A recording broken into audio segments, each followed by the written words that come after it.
आज चर्चा करेंगे इस वीडियो में आपातकाल के बारे में, यानी कि इमरजेंसी के बारे में। आपातकाल क्या होता है और आपातकाल से जुड़ा हुआ जितना भी महत्वपूर्ण टॉपिक होगा उसके बारे में आज चर्चा करेंगे इस वीडियो में। तो वीडियो को अंत तक जरूर देखिएगा।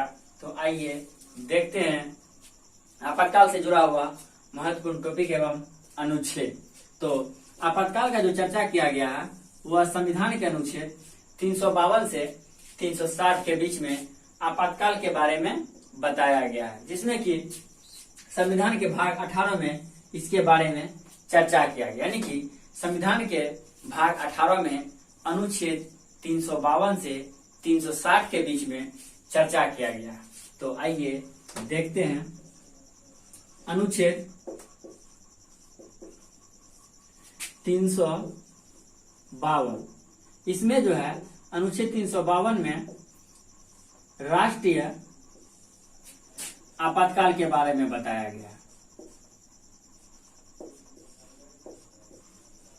यानी कि राष्ट्रीय आपातकाल का जो चर्चा किया गया है वह संविधान के अनुच्छेद 352 में किया गया है। यानी कि जब देश में विदेशी आक्रमण या बाह्य आक्रमण या युद्ध का स्थिति हो जाए तो उस समय राष्ट्रीय आपातकाल लागू किया जाता है।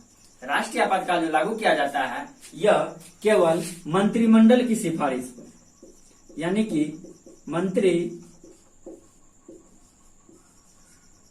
मंत्रिमंडल की सिफारिश पर राष्ट्रीय आपातकाल लागू किया जाता है और 30 दिनों के अंदर यह संसद के दोनों सदनों में पारित कराना होता है। और जब यह एक बार पारित हो जाता है तो 6 माह तक, यानी कि 6 माह तक आप राष्ट्रीय आपातकाल लागू रह सकता है। फिर 6 माह के बाद फिर संसद के दोनों सदस्यों के द्वारा फिर पारित करना पड़ता है। यानी कि 6 माह के बाद यानी पारित करते रहेगा जब तक आपातकाल लागू रहेगा। और आपातकाल की स्थिति में लोकसभा का कार्यकाल 5 वर्ष से बढ़ाकर 6 वर्ष, यानी कि 1 वर्ष के लिए बढ़ा दिया जाता है। 1 वर्ष जब तक आपातकाल लागू रहेगा, एक वर्ष के लिए तब तक इसको बढ़ाया जा सकता है। यानी कि आपातकाल के समय लोकसभा का, यानी कि लोकसभा का चुनाव नहीं होगा, उसका कार्यकाल 1 साल के लिए बढ़ा दिया जाएगा। और राष्ट्रीय आपातकाल जो लागू किया जाएगा वह मंत्रिमंडल की सिफारिश पर, यानी कि जैसे संसद के 2 सदन होते हैं, लोकसभा, राज्यसभा। तो जब आपातकाल का घोषणा किया जाता है, अगर कभी लोकसभा भंग हो, यानी कि लोकसभा भंग होगा और राज्यसभा आपातकाल के बारे में क्या कर दिया, पास कर दिया। और जब लोकसभा का गठन, नई लोकसभा का जब गठन किया जाएगा तो उसे नई लोकसभा का गठन के 30 दिन, यानी कि 30 दिनों के भीतर जो है उसे पारित करना पड़ेगा। जैसे ही मंत्रिमंडल की सिफारिश पर राष्ट्रपति आपातकाल की घोषणा करता है तो राज्यसभा जो है इसे 30 दिनों के अंदर पारित कर देगा। और जैसे नई लोकसभा का गठन होगा तो वो भी 30 दिनों के अंदर इसे पारित कर देगा। अगर पारित नहीं किया जाएगा तो आपातकाल रद्द हो जाएगा। यानी कि यह जो आपातकाल का घोषणा किया जाता है यह मंत्रिमंडल की सिफारिश पर, यानी कि मंत्रिमंडल की सिफारिश करेगा और राष्ट्रपति आपातकाल की घोषणा कर देगा। आपातकाल के समय सारी शक्ति केंद्र के पास आ जाता है, यानी कि राज्य के पास जो है कोई नाम मात्र की शक्ति रहता है। सारा पावर जो है वह केंद्र सरकार के पास चला जाता है। उसके बाद एक और आपातकाल होता है जिसे कहते हैं राजकीय आपातकाल, यानी कि अनुच्छेद 356 में कहा जाता है राजकीय आपातकाल।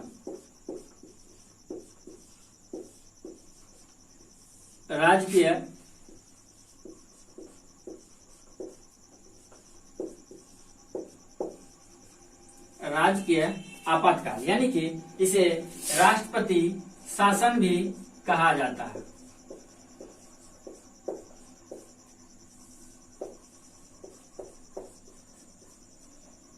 इसे राष्ट्रपति शासन भी कहा जाता है। जैसा कि इसमें जो है राज्य में आपातकाल लगाया जाता है। जब राज्य का संवैधानिक स्थिति यानी कि केंद्र संवैधानिक स्थिति जब राज्य का खराब हो जाता है तो उस राज्य में क्या किया जाता है, राष्ट्रपति शासन लागू कर दिया जाता है।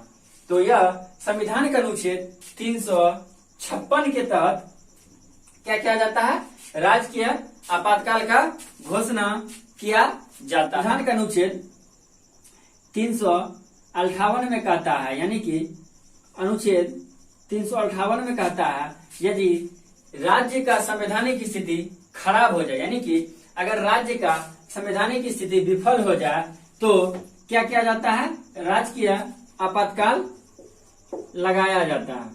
तो राष्ट्रपति की अनुशंसा करके उस राज्य में राजकीय आपातकाल का घोषणा कर दिया जाएगा, जिसे राष्ट्रपति शासन के नाम से जाना जाता है। जब किसी राज्य में राष्ट्रपति शासन लगा दिया जाता है तो वहां पे राज्यपाल यानी कि वहां का जो शासन है वह राज्यपाल के हाथ में आ जाता है। वहां की सारी शक्ति राज्य की राज्यपाल के द्वारा शासन किया जाता है, या केंद्र के द्वारा जो गठित किया जाएगा पर्यवेक्षक यानी कि जो भी, तो उसके द्वारा शासन किया जाएगा। राजकीय आपातकाल जो है अधिकतम एक बार में एक जगह 3 साल तक लगाया जा सकता है, यानी कि सबसे अधिक बार जो राजकीय आपातकाल लगेगा वह लगेगा 3 साल तक के लिए। राजकीय आपातकाल जब लागू होता है तो उसे संसद में पारित कराना होता है, यानी कि जैसे यह संसद में पारित होने के लिए जाएगा, यानी कि संसद में जब यह पारित होने के लिए जाएगा तो संसद का 2 सदन होता है, एक होता है लोकसभा और एक होता है राज्यसभा। मान लीजिए जब राजकीय आपातकाल का घोषणा किया गया और राज्यसभा पास कर दिया और लोकसभा भंग है, तो जैसे ही लोकसभा का गठन होगा तो इसका क्या किया जाएगा, तुरंत उसको पारित कर दिया जाएगा और उस राज्य में राजकीय आपातकाल यानी कि राष्ट्रपति शासन का घोषणा कर दिया जाएगा। और एक होता है वित्तीय आपातकाल, यानी कि वित्तीय आपातकाल, जो कि संविधान के अनुच्छेद 360 में इसका चर्चा किया गया, यानी कि संविधान के अनुच्छेद 360 में वित्तीय आपातकाल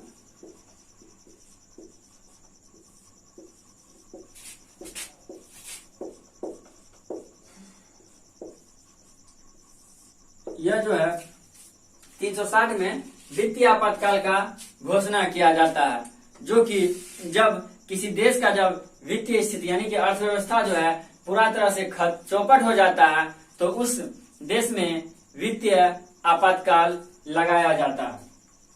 तो भारत में अभी तक वित्तीय आपातकाल नहीं लगाया गया है। यह देश के लिए अच्छी स्थिति नहीं होती है। समझ लीजिए अगर कोई देश में की वित्तीय स्थिति इतनी खराब हो गई जो वहां पे आपातकाल लगाने का नौबत यानी कि बात आ गया, तो वह देश के लिए अच्छा नहीं होता, यानी कि उस देश के लिए बुरा संकेत है अगर किसी देश में वित्तीय आपातकाल की घोषणा कर दिया जाता है, जो कि संविधान के अनुच्छेद 360 में इसके बारे में बताया गया है। तो राष्ट्रीय आपातकाल जो लगता है यह 60 दिनों के भीतर यानी कि 60 दिन के भीतर इसे पारित कराना होता है। और राष्ट्रीय आपातकाल जब राष्ट्रीय आपातकाल का घोषणा किया जाता है तो अनुच्छेद